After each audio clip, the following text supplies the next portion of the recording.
So this is what you're going to have to contend with, even if you were trying to go around local economies because you can't find things and you tried to order them. You're going to have to deal with people stealing them. You're going to have to deal with the driver themselves, maybe not even coming. It seems to me that the only answer that someone is faced with, if they want to continue on into the next phase of things, is have a way to grow their own food, obviously. But not just that, they have to produce all of their own products and solve all of their own problems.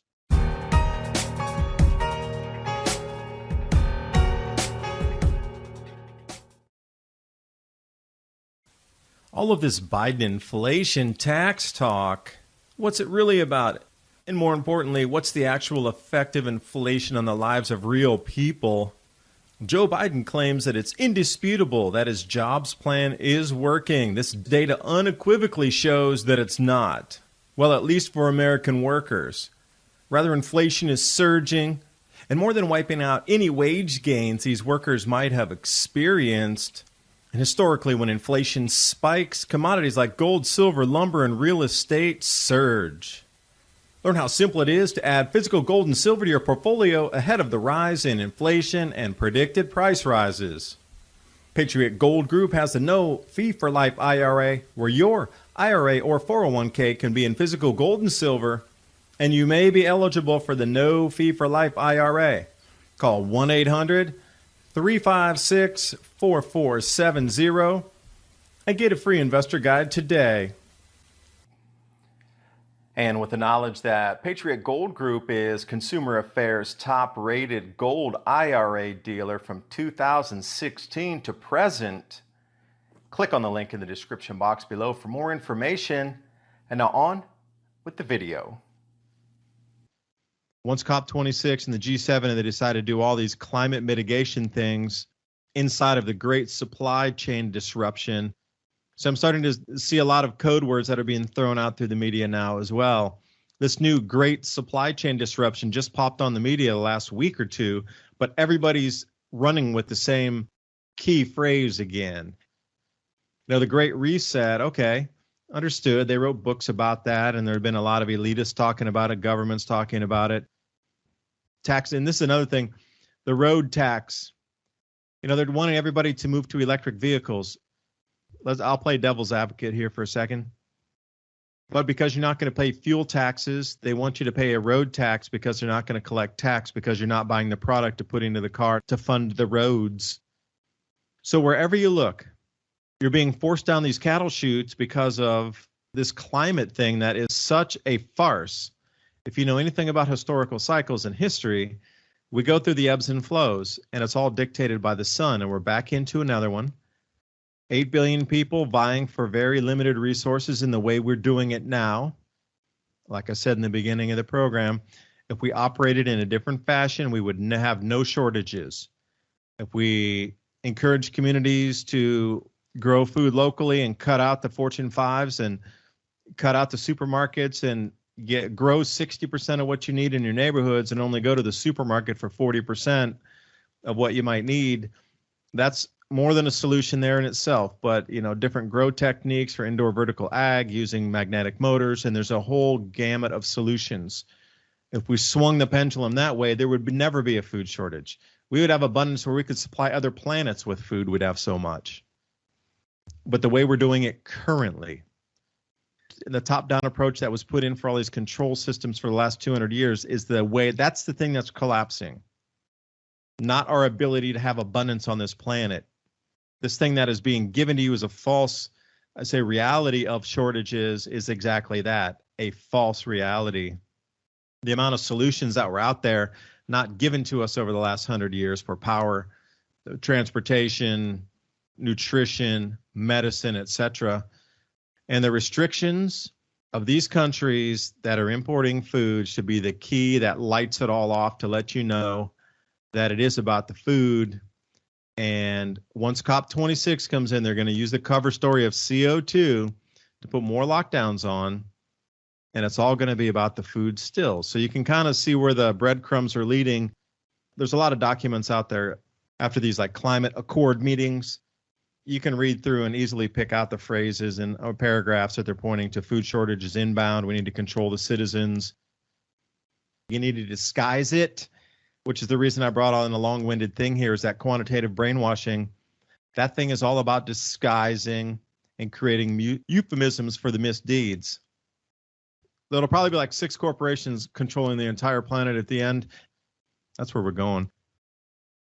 Right. The whole time I'm listening to what you're describing, and let's just say for a minute that I don't pay attention to the World Economic Forum or the G20 or Davos or Bilderberg or any of these people that talk about their version of what they want on the planet.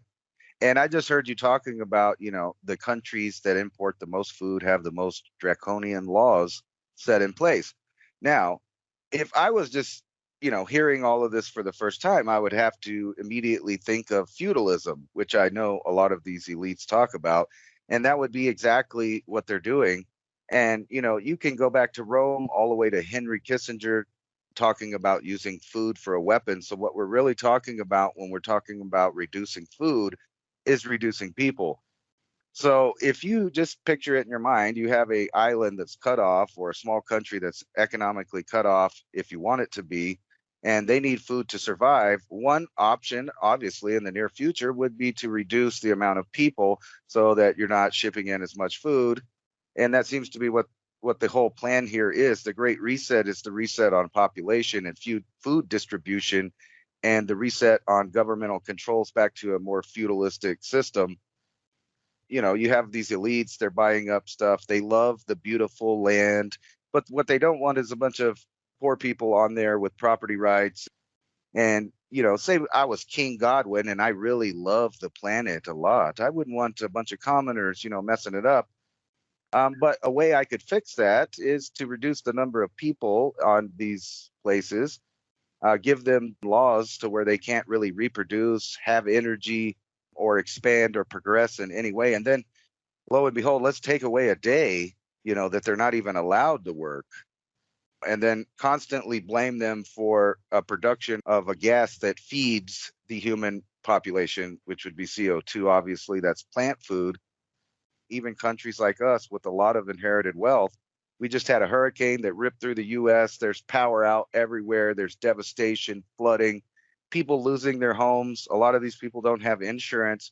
And when you tie all of these things that are simultaneously happening and then, compare them to the laws, regulations, and ideas coming from world government, you can clearly see that they're designing a future where there are less humans, and the ability to be self-sufficient in a family environment is just not going to be possible with the way they're setting it up. And I know a lot of times you were talking about here in the near future, we would see rationing. And isn't exactly that rationing? If you're taking a day of commerce away from people, a day to do more business or order more things, one more business day, you're taking that away. And then also, because of whatever, lockdown procedures you have, you're also limiting the amount of imports. Then there's a problem. You can clearly see, if you were looking at it from a military standpoint, that that's what you would need to do to starve out a population. The new way of governance now, it seems to be, is to just negotiate rules, regulations in order to sanction a country, starve them out in commerce, in inherited wealth by closing down all the businesses. And then when people go broke, they repossess their property, which puts it in the hands of the elite, who are the same people coming up with the rules that make it hard to live. But think about that. If it comes into the Sunday law and they're restricting a day of commerce, do you think that it would come down to where the social media companies might say, well, on Sunday, nobody can upload videos because you have viewers, or they'll turn off the internet on Sundays where nobody can even watch, because if you click on that, you'll get revenue for it. So would that be a sort of a backdoor approach to be able to shut down the internet one day a week, scrub everything off of it that was deemed bad thought for the week, and then re-upload it and then start it fresh on Mondays again? These types of things are so not even outside the scope of possibility any longer. The way the world's twisted in the last year and a half, it seems that if you even put 200 years of bizarre changes in, you couldn't have squeezed it into this 1.5 years here, of remote possibilities. Every remote possibility is forefront now. How far do you think this is really going to go? in terms of control, because that's what needs to happen is all commerce needs to stop to bankrupt everybody, to stop the wealth transfer to the next generation. We're still stuck in the current rules. Globalists are not. The way that the system was set up, you default on your mortgage, you lose your house. Well, globalists are already resetting things into the cryptocurrency sphere, blockchain, NFT, carbon credits, and they're moving that direction. And the new taxes from Biden with the wealth transfer, you're going to get double taxed, and you can't pass down any more than $1 million worth of property. Anything over $1 million, you pay 40% on. But that's almost everybody with the hyperinflation coming in, because I was talking to a guy today. We had a brief conversation at this 1940s bait shop when, like I said, I went down to a river today just to chill my mind and sit near some rapids for a few minutes. He was saying that we were talking about land prices in Tennessee, and we both remember when the average was $2,000 an acre here. And then he says, remember when it jumped to like 4,000 and it was like such a giant shock? I said, yeah, but it stayed like that for several years. And he was telling me the average price right now is between 10 and 12,000 an acre. So think about that's a 6x increase over the last 3 years. So wealth transfer, even if you had 100 acres, you're already well over that $1 million. Even if you're at 50 acres, you're approaching that $1 million. And the more that they push these hyperinflation and they keep pushing this money and printing money, you could have 5 acres and be over that at some point in the future, especially with these prices. Like you say, it's hard to buy anything. Corporations like BlackRock are rolling in, buying every single possible property in neighborhoods. And then they're the largest rental property owner on the planet right now, BlackRock.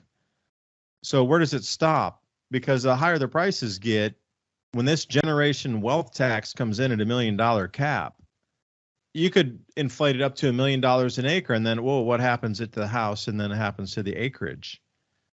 Are you going to be able to pay the 40% over on that? And then if you sell part of the land to pay for the taxes, they're going to take 40% capital gain off what you sold.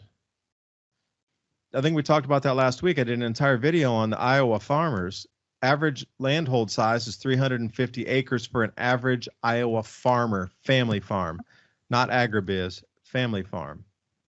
And the average price of $8,000 an acre, everybody's well into the $3 million range. So your grandfather or your father and passes it on to you, you're way over the $1 million.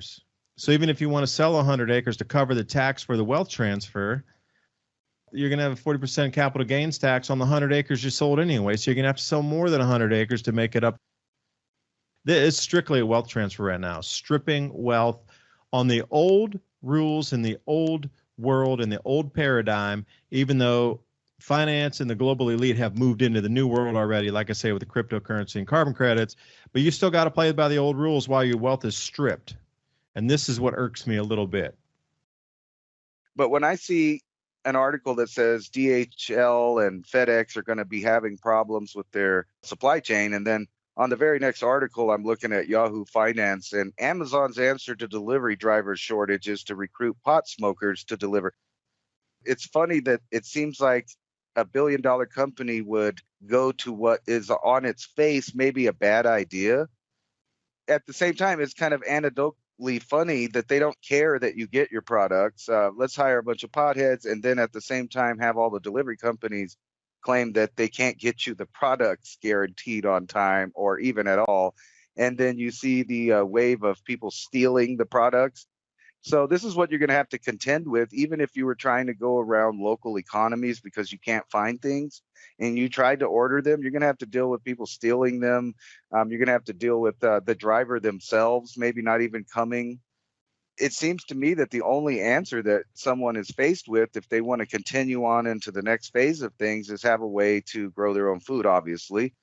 But not just that, they have to produce all of their own products and solve all of their own problems.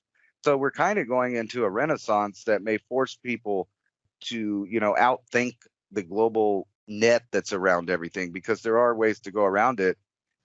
And it's obvious that all of this is pointing us in a direction of feudalism, a pyramid scheme that's just going directly to the top. And at what point do we, at the levels below the elite is sitting on gold thrones, use our resonant frequency in harmony together to change the literal fabric in front of us, and those dark entities are cast back to darkness for how many eternities? See, they're so afraid of human us. I don't care where you're from, what strata you are, what it doesn't matter. It has nothing to do with that. They are terrified of all humans coming together. And if you haven't noticed that, everything is about division at this point. And, you know, another maybe inverse that I'm finding is the more that the sun is stepping down and changing its electromagnetic frequency, which can be measured through ultraviolet radiation, different frequencies coming off of, there's a huge band of light wave frequencies that you can see the sun that it changes. They're called angstroms, and you can get into different angstrom wavelength measurements and see the different colors of the sun. And you got blue, yellow, red, purple, magnetic looping fields. You can see those without the colors. The more that we can see the power output of the sun declining, there's a direct relationship on what the elite are pushing into divide humanity, because the further the sun steps down in its activity state, it awakens our, I don't know what part of the mind it is that's awakened, but something is turned on in the human thought process. Is that considered awakening? But the elite are terrified of what it is and what the causation of the sun, electromagnetically, resonance-wise, stepping down further and further. And it shall continue these next few years here up to 2024, especially with a second magnetic field. And here's where it might get into a little woo. I'm going to just go out on a possibility here. Right now, what we're used to, at least in the last, say, 200 to 300 years, is the sun, that big yellow thing to the left. Relatively, it stayed within a narrow band of electromagnetic frequency, electromagnetic output, energetic output, particle output, frequency. So our Earth stabilized with that. So did the control grid, because people have been locked in that. There's been really no change. But suddenly, the sun is changing tremendously. And then suddenly we're right in here in the Great Reset at this exact moment that the sun is changing. That hasn't been seen, this type of change, in at least 400 years. Many are saying 2,000 or multi-millennia type of cycles built into this as well. But as we come into 2024, there's a second magnetic field forming in the outer solar system. And that is Jupiter, Saturn, Uranus, and Neptune creating a square.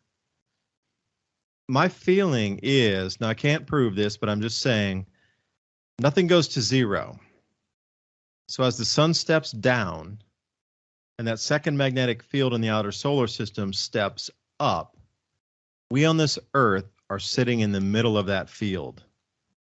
So there has to be an equilibrium that's going to flow through our planet magnetic core. We look all across the planet. We have this magnetic wandering. The poles are in varying positions. We look at the South Atlantic anomaly, which is now volcanic hotspots. There's a lot of things happening with our Earth's magnetic field itself, and that resonant frequency inside us is responding to it. Now, the step down from the sun is one thing, but the equilibrium on the outside of the outer solar system is another. Those are two, like this called as A and B. What not a lot of people are thinking about is C and then D. C would be the Earth responding to and trying to equalize charge between the sun and the outer solar system magnetic field. But what about us? How was that consciousness, that frequency flow moving through us on the planet that's also changing?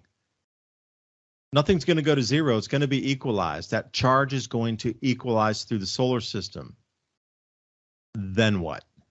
See, this is the thing that the elite are terrified, is this equalization in charge or whatever flow of current is going to come through our consciousness. And people always talk about the Great Awakening at this time. So what is it that we're at the Great Reset? All the control mechanisms are there. Everything's divide and conquer, even down to the neighborhood level. You can't talk to your neighbor. And I had this ridiculous thing in Australia where you're not even allowed to have a single conversation with another person. That level of dividing one by one, that's how much they're terrified of frequency fields matching and some type of, I don't know, awakening or what it is manifesting at this time. So once you start to put all these other pieces together, the food losses and the great awakening in terms of human consciousness and electromagnetic fields equalizing across, our Earth is the center point. Well, Earth and Mars, basically, those two planets are the ones that you should be like, they're almost like two eyes, like two owl eyes looking out between two magnetic fields. That's, I think, also another pivot point that's not being researched or talked about so much. Because like you say, the occultists, they're so deep into this. Saturn, their god up there. They're into the dates and the numerology. Well, that's all vibration and frequency. They're into the horns and the organs, these pipe organs from the early days, 1600s, compressed water pushing through vibration sound in temples and the cathedrals. They're all into that same exact idea of thought creates, resonance creates. Vibration and frequency is reality. Bend it, shift it. You can mold it the way you want it.